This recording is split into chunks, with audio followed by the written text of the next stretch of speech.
Out in the quiet hills of Wyoming, where the land rolls like waves and the sky stretches on forever, there lived a man named Thomas Granger.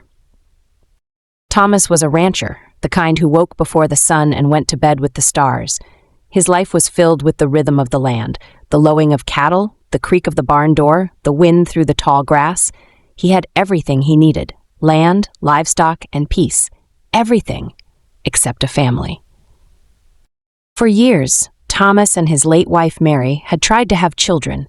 They dreamed of a house full of laughter, muddy boots at the door, and tiny hands helping with chores. But after a long and painful journey of doctors and disappointment, they were told the truth. They couldn't have kids. Mary passed away 5 years later, a quiet illness and a quieter goodbye. Thomas buried her under the big oak tree near the pond, the place where she used to read and sing. Since then, the ranch had been too quiet, just Thomas, his dog Duke, and the silence. Until the winter 24. That December, a letter arrived at the local church. 2 siblings, Emma age 10 and Caleb age 7, had lost their parents in a car accident on the highway. No relatives, no place to go, just each other and a worn-out suitcase. The town scrambled to find them a home, but foster care in the area was full and no one had room for 2. Thomas heard about the children when he stopped by the feed store. He stood in silence for a moment, then tipped his hat and drove straight to the church. Emma was guarded. She held Caleb's hand tightly, her eyes scanning every corner of the small room. Caleb clutched a stuffed bear, silent and nervous. Thomas knelt down, his voice calm and low. "I'm not much for fancy words," he said, "but I've got a home with a warm fireplace, plenty of food, and an old dog who's real good with kids. I can't promise I'll be perfect, but if you need a place to stay, I'd be honored to have you."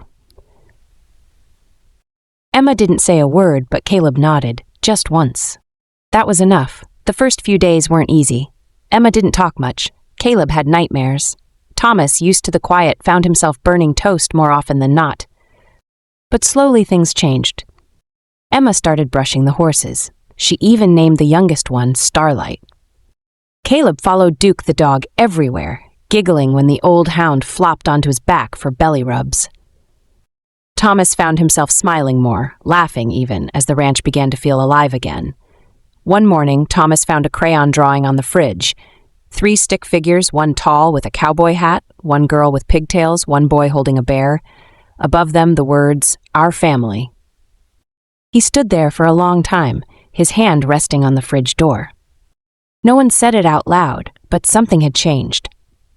This wasn't just his house anymore. It was their home. By spring, the town knew the story. Some said Thomas had saved the kids, others said the kids had saved him. Maybe both were true. When the paperwork finally went through and the adoption became official, Emma whispered, "Thank you, Dad." Thomas wiped his eyes and whispered back, "No, thank you, sweetheart." The ranch still had its long days and early mornings. Fences still needed mending. Cows still wandered off. But now there was laughter. There were muddy boots at the door. There were birthday cakes and bedtime stories and love. Thomas Granger, the rancher who thought he'd never be a father, found himself being one every single day.